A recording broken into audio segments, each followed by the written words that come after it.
Welcome to the Exodus Companies podcast. My name is Jared. I am the CEO and founder of the Exodus Companies. This is a movement from culture to build community. As we near the end of 2022, I find myself reminiscing on the last 3 years. In some ways, I know we have much to be thankful for, yet on the other hand, I remember the way we were treated by useful idiots. Anyone who dared speak up was ridiculed. I watched as people were pitted against each other and positioned into groups or parties of opposing views. I watched humanity slip, and I observed humans caring less and less about each other in general. I remember clearly driving into the shop one day in the summer of 2020, and the roads were absolutely empty. Businesses had closed signs on their doors. There was nothing on the roads except for the standing statues of traffic light poles and telephone wires. Occasionally, you would find another free thinker out and about, but largely our populace was under the spell, convinced that stepping outside was stepping into certain death. We locked ourselves away, distant from other people, distant from human interaction.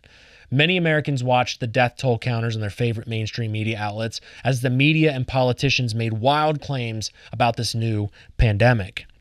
People lost trust in each other and began to eliminate social interaction altogether. Children were not even allowed to play on playgrounds.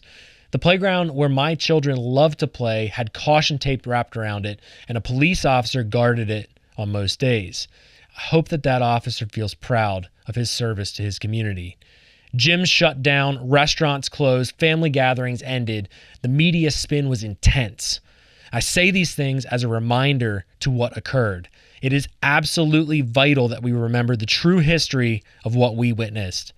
When I say that I have the receipts, it means that I have a paper trail. I have the facts, the screenshots, the threats, the videos, the newsreels, and the conversations. And I know that you do as well. Something deep inside me knew that what I was experiencing was the largest mass manipulation of a populace that I had ever witnessed or probably will ever witness. I knew the value of having the receipts. A few weeks ago, I posted some stories to my personal Instagram page that were screenshots from 2020 and 2021. I'm going to be honest with you all. I had largely forgotten what was done to us as a populace. I had moved on. I chose to focus on my business, my team. As I reintroduced these screenshots and burned them into my mind, I felt a sense of anger come over me. Anger can be a righteous force when managed, and it can lead us down straight paths to destruction if not managed. I believe anger surrounding the last 3 years is not only just, but it is vital to our correction. Humans are funny creatures. I lived one of the most stressful periods of time I have personally experienced from 2020 to 2021, yet here I am telling you that I had nearly forgotten. Sure, I had made posts reminding people. We launched a new era of cultural videos on the JTOC'S YouTube channel as well, but I hadn't sat with the emotions of the last 3 years. I had not truly processed what I had seen. I believe that it was intentional, the rapid pace of information that was released, the propaganda, the lies, and the deceit. And if you can't even keep up with the flow of information, how can you possibly be informed? Media outlets intentionally overwhelmed the airwaves with their fear-mongering and propaganda, while on the other hand, limiting their opposition. This was not a mistake. The attempt was to create a chaotic flood of talking points that hit at such a velocity that they could not be disputed or debated. I believe that this is the reason that most of us just simply moved onward, almost forgetting, if only for a minute, the abuses that this government and its leaders imposed on our people. I made one solid decision during the last 3 years. I screenshot and saved everything that I knew was positioning of lies and deceit. I won't admit to having all the screenshots, and nobody can, but I know that I'm not alone. I have hundreds of screenshots of articles, links to public officials and their statements, and the blatant contradictions that they made throughout the entire process. When doctors were losing their license due to prescribing ivermectin to effectively treat COVID, we saved those stories. When the FDA and CDC ridiculed anyone who considered alternate means for treating COVID, we saved those screenshots. And why is this so important? It's because they're painting their own story of the last 3 years. Have you considered for a minute why they will get up and give speeches that make absolutely no sense? Why did Biden perform a speech in early September eerily similar to Hitler and the Nazi regime? It is positioning. It is a methodic tactic to paint the narrative the way that they want the story to be told. My story is of experience. When my grandchildren ask me about COVID, I will tell them about the fact that I know not one person in my entire close circle that died from it. I'll tell them about the abuses, and I'll share those receipts, because history can either be written by the actors who set the stage, or we can correct it and tell the true story of the abuses. We can tell the story of politicians becoming unfathomably rich during the lockdowns. We can tell the story of the lockdowns and how they shifted the money from small businesses like mine to large conglomerates and corporate businesses. We can recall a time when most small businesses were deemed non-essential. We can remind our children and their children of all of the cute terms they threw around, like anti-vaxxer, misinformation, the false fact-checking, and the blatant disregard for truth. We can teach our children how this government convinced enough of the populace that they spoke the truth that they were willing to turn on their neighbors. We can inform and educate and write the true history. This only works if we have the receipts. It only works because we have the proof. We live in a very powerful and exciting time. The very tool they used, social media, is one of the tools we will use to dismantle their narratives. Information travels incredibly fast, and while cancel culture succeeded for a short time, it is no longer our existence. No longer do we care about being canceled. We don't fear the opposition from useful idiots. We expect it. I understand their play. The elitists and those who abused, murdered, and profited off this pandemic will paint history to favor themselves while making us look like the fools. They give speeches, backpedal, make excuses, and outright lie to create the narrative that they want you to believe. And even if they can't get you to believe it, they know that they can get future generations to believe it. They want Biden as the savior when he's a tyrant. They erupted our cities into violence intentionally. They used the anger and fear as a catalyst to drive their mission of control. They used entities like the CDC, FDA, and WHO to propagate the lies. Agencies the American public funds and is supposed to be able to trust in. They rigged the system so our voices cannot even be heard. Not only that, but the government also conspired with social media platforms to effectively silence anyone who had a differing opinion. We are seeing this information coming to light before our very eyes through the Twitter file releases. These platforms created thousands of bots with the sole purpose of harassing anyone who disagreed. So not only would they put warning labels at the bottom of your post if you were at all critical about anything that they said, but they would limit your post's reach and send a farm of bots to harass you. This was to effectively make you believe that you are the minority, even though it's fake. We forfeited our natural ability to think critically. We gave up on common sense. And I understand the formula, and I'm not bashing regular citizens who were manipulated. The fear was real, and the velocity of the lies was intense. So what I wanted to do was take 1 minute to read from some of my receipts. And I'm doing this to remind you of what we all endured so that we never forget what was done to us from 2020 until now. The first thing that I wanted to just remind you guys of, if you were a Pennsylvania resident, you saw this. Rachel Levine put out this close contact of persons with COVID-19, whatever you want to call this, some sort of a program that they had. So essentially what they would do is put out a letter if they found out that you had been in close contact with somebody with COVID-19. And this letter would come from the Secretary of Health directing you to stay home. Inside of this, it gave you a bunch of different things that you needed to follow, criteria you had to follow, take your temperature, washing your hands, all this other stuff. But what was most interesting about this when I saw this come to light was the threat. And I'm going to read this word for word for you. So this was a letter signed from Rachel Levine. And this was back in 2020. If you do not cooperate with the directive, the Secretary of Health may petition a court to have you confined to an appropriate place chosen by the department to make certain that you are not able to infect the public and to make certain that you receive proper care.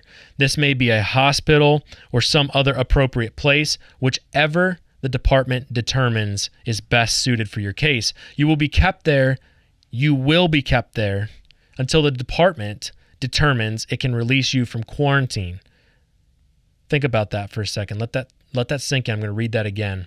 You will be kept there until the department determines it can release you from quarantine. Release you from a quarantine.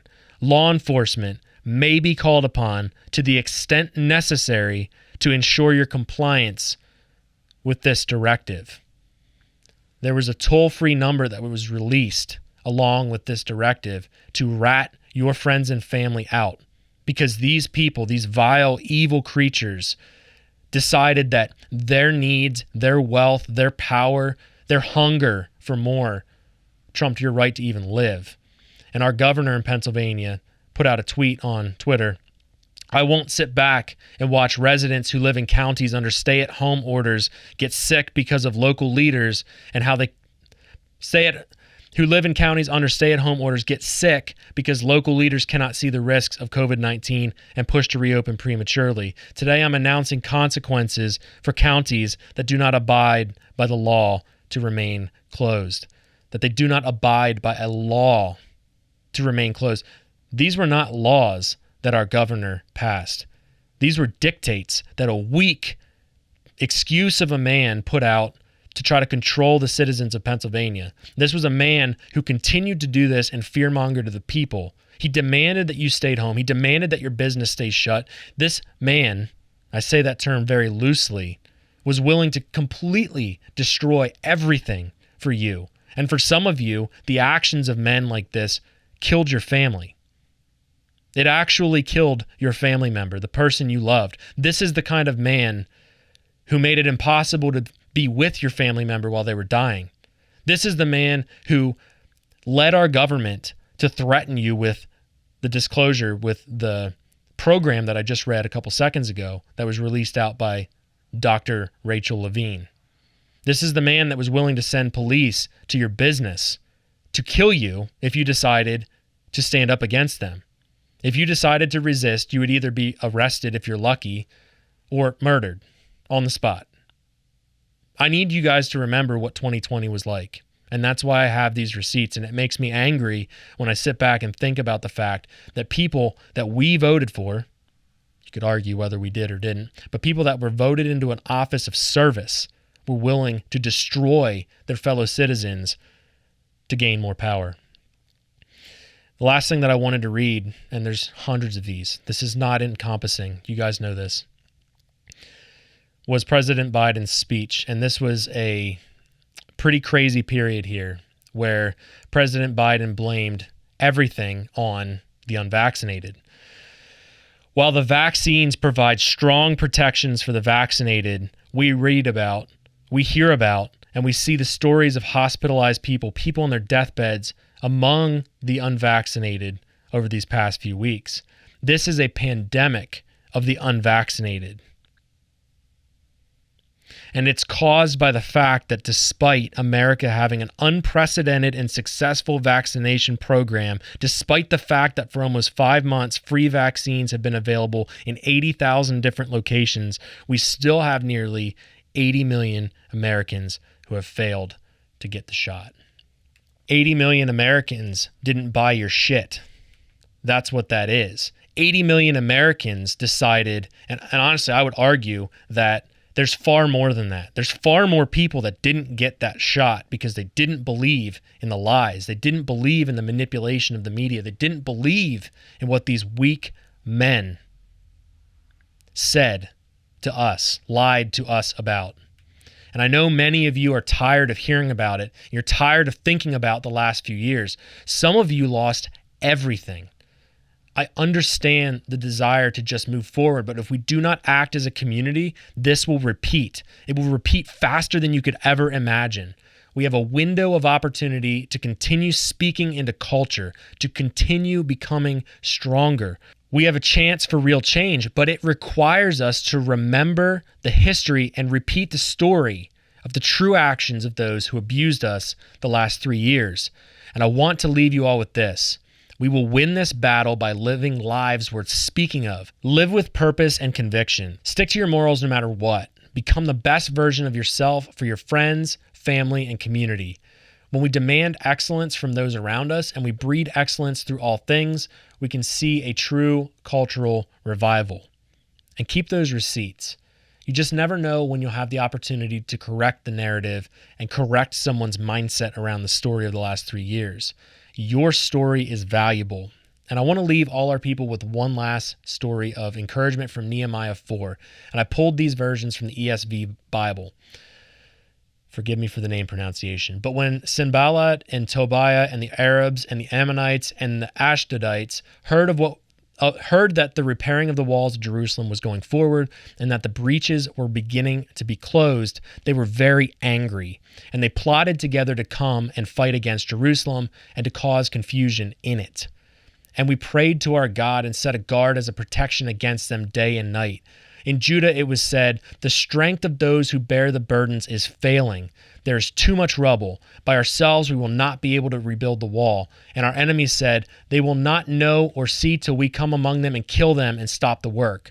At that time the Jews who lived near them came from all directions and said to us 10 times, "You must return to us." So in the lowest parts of the space behind the wall, in open places, I stationed the people by their clans, with their swords, their spears, and their bows. And I looked and arose and said to the nobles and to the officials and to the rest of the people, "Do not be afraid of them. Remember the Lord, who is great and awesome, and fight for your brothers, your sons, your daughters, your wives, and your homes." Whether you're a Christian or not, the story has a powerful message that I believe we can walk away with. We are building a new fortress of culture. This is an exodus from the old culture. There are actors who are enraged by our lack of dependence on their broken systems, and they will attempt to dismantle what we do. Our course of action is continuing with our mission and leaning on each other in the process. Stand firm with what you value. Stand next to those who depend on you. Position yourself to achieve greatness and live a life of example. Through this, we will radically change our nation and its people for the better. Thank you for listening to the Exodus Companies podcast. Consider supporting us by paying this episode forward. Share this episode with your friends and family. Subscribe to our YouTube channel and follow our social media pages. Subscribe to our newsletter for inside information, pre-released blogs, and much more. And consider our apparel so you can support what we do. And in return, our apparel will help you speak values and truth in the world around you. Join the Exodus. We will see you in the next episode.